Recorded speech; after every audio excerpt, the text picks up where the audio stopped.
Mr. President, Mr. Secretary General, Excellencies, ladies and gentlemen, I congratulate His Excellency Mr. Denis Francis on assuming the presidency of the 78th session of the General Assembly and thank the ongoing President, His Excellency Mr. Csaba Kőrösi, for his hard work over the past year.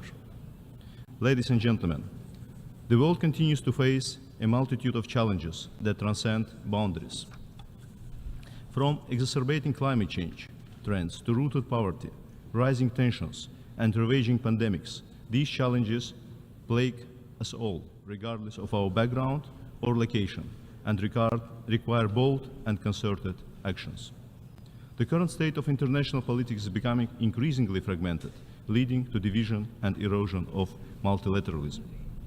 The growing trend of intolerance and discrimination, in particular Islamophobia, and alarming surge in hate speech are disturbing. To curb this challenge, with centuries-long tradition of diversity and multiculturalism, Azerbaijan firmly believes in fostering dialogue, mutual understanding and respect among different cultures and religions.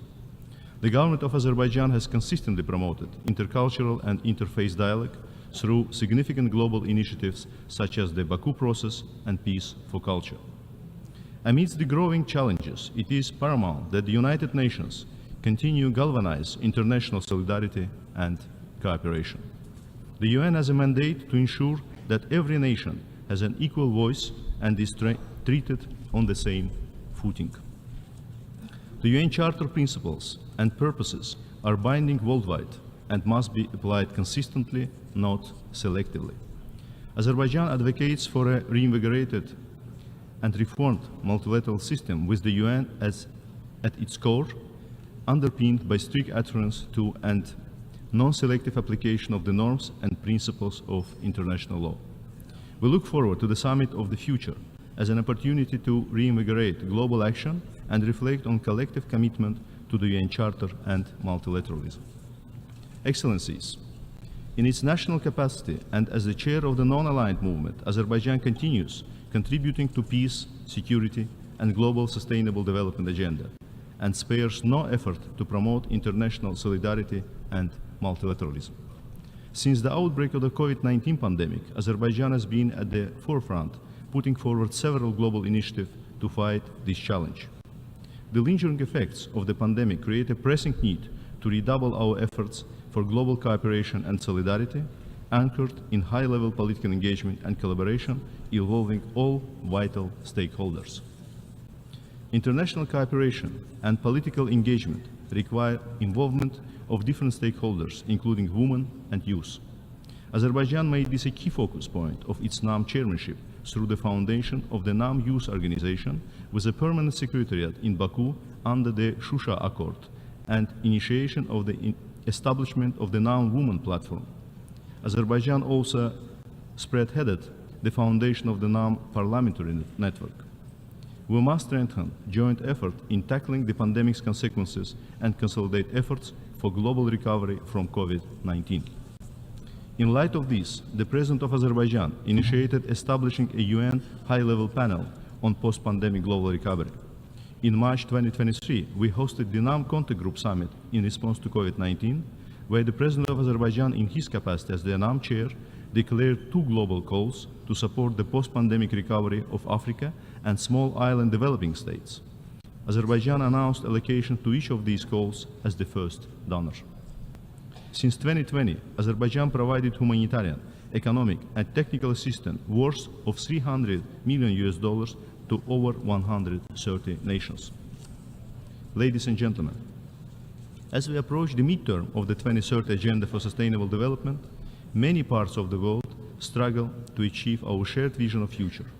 It is imperative that we concertedly confront these challenges. Since their adoption, Azerbaijan has been a passionate supporter of promoting and implementing the SDGs universally. We have been pursuing transformational changes in remodeling our economy, focusing on sustainability, inclusive growth, social justice, and clean energy. Azerbaijan's GDP has tripled in less than 2-decade span. Poverty went down from 49% to 5%. The external public debt is expected to be some 10% of the GDP for 2023, one of the lowest globally. The clean environment and green growth became one of the 5 priority areas of our new national development strategy. Azerbaijan voluntarily pledged to reduce greenhouse gas emissions by up to 40% by 2050 and established a green energy zone in its Karabakh and eastern Zangezur regions. Azerbaijan's roles in global energy security has further expanded from traditional crude oil supplier into a reliable natural gas provider. With the completion of the Southern Gas Corridor, the biggest infrastructure project in Europe, Azerbaijan is now the natural gas supplier of 5 more European countries, in a time when European energy security faces unprecedented challenges. Currently 7 countries receive natural gas from Azerbaijan, and in the near future this will increase to 10 European countries. The projected increase in renewable electricity production will allow Azerbaijan to become an exporter of green electricity to European countries through the landmark trans-regional Black Sea submarine cable project that Azerbaijan embarks on which partner countries. Azerbaijan is also a key player in the development of trans-regional connectivity projects. In 2022, we have increased the transit flow by 70% through boosting investments in transportation infrastructure and widening cooperation with our regional partners. Mr. President, despite unprecedented suffering, deprivation, and devastation that the people of Azerbaijan were subjected to due to the 30-year-long military occupation, Azerbaijan initiated normalization agenda and offered peace to Armenia based on equal and reciprocal respect for legitimate interests of both sides through mutual recognition of and respect for each other's sovereignty, territorial integrity, and inviolability of borders. Over the past few months, thanks to concerted efforts of international partners, negotiations have intensified and yielded limited but promising results. Yet, what we observe is replication by Armenia of the past pattern to imitate talks, backtrack from previously undertaken commitments at the last minute, and commit political, military, and other provocations at every negotiation stage to evade taking concrete decisions. As such, the efforts for durable peace between Azerbaijan and Armenia have again become hostage to Armenia's policy of revanchism. For almost 3 years, since November 2020, more than 10,000 strong armed formations equipped with heavy offensive weaponry were sustained by Armenia in the sovereign soil of Azerbaijan, including by abusing the Lachen Road in an attempt to fuel separatism. In this period, while being engaged in negotiations, we have been consistently drawing the attention of all international actors involved into the normalization process and the wider international community to the serious threat stemming from the non-fulfillment of Armenia's commitment and urging for peaceful solution. While our legitimate and fact-based concerns were acknowledged behind the closed doors, it failed to be translated into real steps and targeted public messages to persuade Armenia to honor its commitments. Consequently, Armenia felt emboldened and once again fell into the illusion that it would be better off by opting for status quo based on illegal military presence and line of contact logic in the sovereign territory of Azerbaijan. Armenia further embarked on igniting tension through a global campaign of manipulation and disinformation, targeting the sovereignty and territorial integrity of Azerbaijan and blatantly interfering with internal affairs. For months now, Armenia mobilized all available resources for a manipulation campaign based on fabricated allegations of blockade, humanitarian crisis, or ethnic cleansing. For this purpose, Armenia recklessly politicized and essentially abstracted the delivery of goods to the Karabakh region of Azerbaijan for its agenda of separatism and blocked consistent efforts of several international actors to find legitimate and practical solutions through dialogue. On September 18, simultaneous delivery of humanitarian goods through Agdam and Lachin, which was offered by Azerbaijan months ago and positively received by all involved international actors, was finally conducted by the ICRC, as Armenia had to withdraw its weeks-long obstructions. Azerbaijan, like wider international community, welcomed this development, hoping that it would finally lead to the escalation on the ground and pave the way for restoring the focusing on pressing issues pertinent to interstate normalization. Yet Armenia failed to meet these expectations for yet another time, and resorted to military provocation in an attempt to continue its blame game against Azerbaijan. Thus, one day later, mine planting by Armenian sabotage group led to tragic deaths of 6 Azerbaijani citizens, 2 civilians and 4 police officers in 2 separate mine explosions. Other 6 police officers were seriously injured. In response, Azerbaijan launched local counter-terror measures to neutralize illegal armed formations, to preserve its sovereignty and territorial integrity, and to protect the safety and security of its residents. These measures were limited and proportionate, exclusively aimed at neutralizing legitimate military targets by using high-precision ammunition in full compliance with norms of humanitarian law. All measures were taken to avoid collateral damage.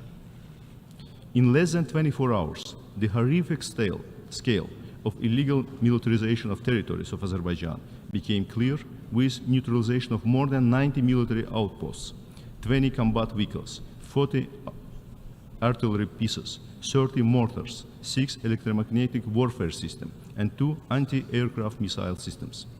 More evidence is being collected now as disarmament continues on the ground. No sovereign state would tolerate illegal military presence on its soil, nor did Azerbaijan. The counter-terror measures taken by Azerbaijan achieved the set goals. Armenia and its subordinate illegal regime were forced to agree to disarm, disband all illegal structures, and withdraw from Azerbaijan. The reason why it did not happen peacefully lies in brazen disregard by Armenia and lack of adequate action by involved third-party facilitators. Excellencies, as counter-terror measures halted, Azerbaijan has now embarked on practical implementation of disarmament, demobilization, and reintegration efforts on the ground. The long overdue meeting of the Special Representative of the Government of Azerbaijan with representatives of Armenian residents finally took place on September 21 in the city of Yevlakh. The dialogue will continue as a format to directly discuss the plans of the government for integration, as well as to address the issues related to restoration and operation of infrastructures and the delivery of humanitarian goods for public services. The central government institutions have expeditiously started to implement necessary humanitarian support measures. All efforts have now been mobilized to address the immediate needs of the local civilians. On this point, I wish to reiterate that Azerbaijan is determined to reintegrate ethnic Armenian residents of the Karabakh region of Azerbaijan as equal citizens. The constitution, the national legislation of Azerbaijan, and the international commitments we have undertaken provide the solid ground to this end. Excellencies, despite all serious challenges stemming from Armenia's destructive position, Azerbaijan once again reaffirms its readiness for a genuine dialogue and negotiations with Armenia on the basis of equal and reciprocal respect for each other's legitimate interests. We continue to firmly believe that there is a historic opportunity for both Azerbaijan and Armenia to establish good neighborly relations and coexist side by side in peace as 2 sovereign states within their internationally recognized borders. It is high time to seize this opportunity. For that, it is necessary for Armenia to finally realize that rejecting the offer for just and equal peace in expectation of better conditions in the future to achieve revanchist purposes is not viable and has no chance to succeed. Verbal statements by the leadership of Armenia on recognizing the sovereignty and territorial integrity of Azerbaijan, including the Karabakh region, must be transformed into tangible steps. Meaningful engagement by international actors that are able and willing to support Azerbaijan and Armenia in this effort in a fair, impartial, and unbiased manner is critical. It is equally important for all those who are unable to be an honest broker to refrain from projecting their short-sighted agendas into this process. All efforts need to be mobilized to build upon the already achieved progress and finalize the normalization process without further delay. Azerbaijan is determined and steadfast to promote the normalization agenda. Mr. President, along with the interstate process of normalization with Armenia, Azerbaijan launched large-scale rehabilitation and reconstruction efforts to eliminate the harsh consequences of the 30-year-long military occupation of our territories. These activities aim at ensuring the right of hundreds of thousands of Azerbaijanis to eventually exercise their violated right to safe and dignified return. Thanks to the tireless efforts taken by the government, life now returns to the territories that have experienced unprecedented vandalism in 30 years of Armenia's military occupation. The first groups of displaced families have already returned to their places of origin. Regretfully, the massive contamination of territories of Azerbaijan with landmines and other explosive devices remains a significant obstacle to smooth progress of rehabilitation and reconstruction. This contamination is posing a threat to those returning home after being displaced for 3 decades. The refusal of Armenia to share all maps of mined areas and the continued planting of landmines, installation of booby traps and other explosives, even after the declaration of cessation of all military activities, further aggravates the situation and increases the human toll. Since November 2020, 315 individuals have fallen victim to landmines planted by Armenia. Some mines were transferred to the territory of Azerbaijan and planted therein after the signing of the trilateral statement.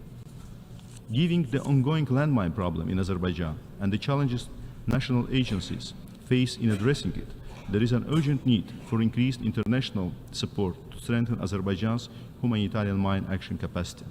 Such support would not only aid in demining effort but also contribute to the global campaign against landmines and demonstrate a commitment to peace and cooperation in the region. Dear colleagues, ensuring justice concerning serious war crimes and crimes against humanity is vital in healing the wounds of the past conflict. While accountability and redress ensure the rights and interests of the victims, they are also critical prerequisites on the path to genuine post-conflict normalization and reconciliation. Over more than 30 years of aggression and occupation, Armenia subjected Azerbaijani cultural heritage to desecration and destruction. This included numerous monuments of world and national importance: mosques, temples, mausoleums, museums, art galleries, archaeological sites, and libraries.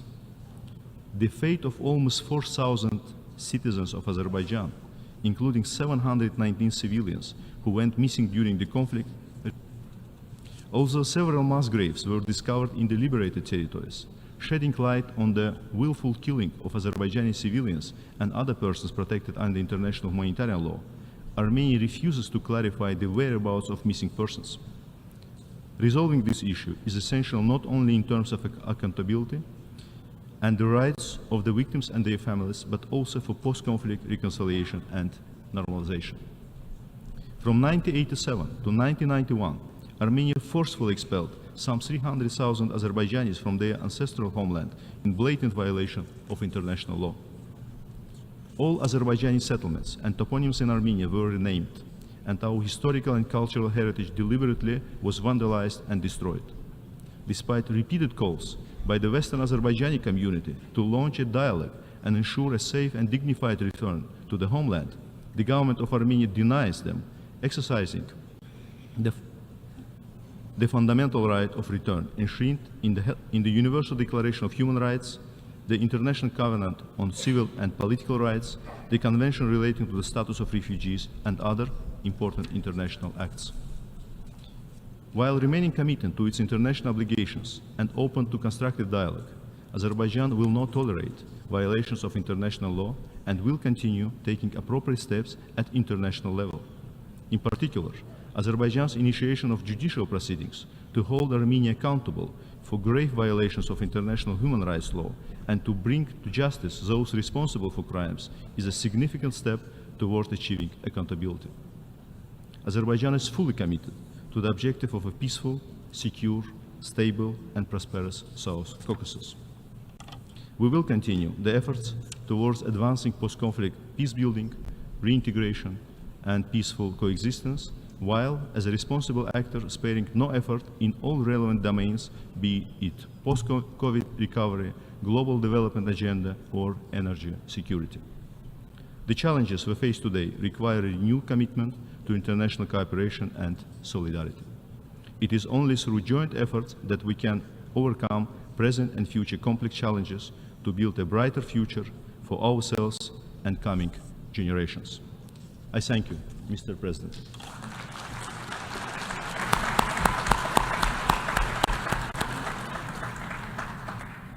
I thank the Minister of Foreign Affairs.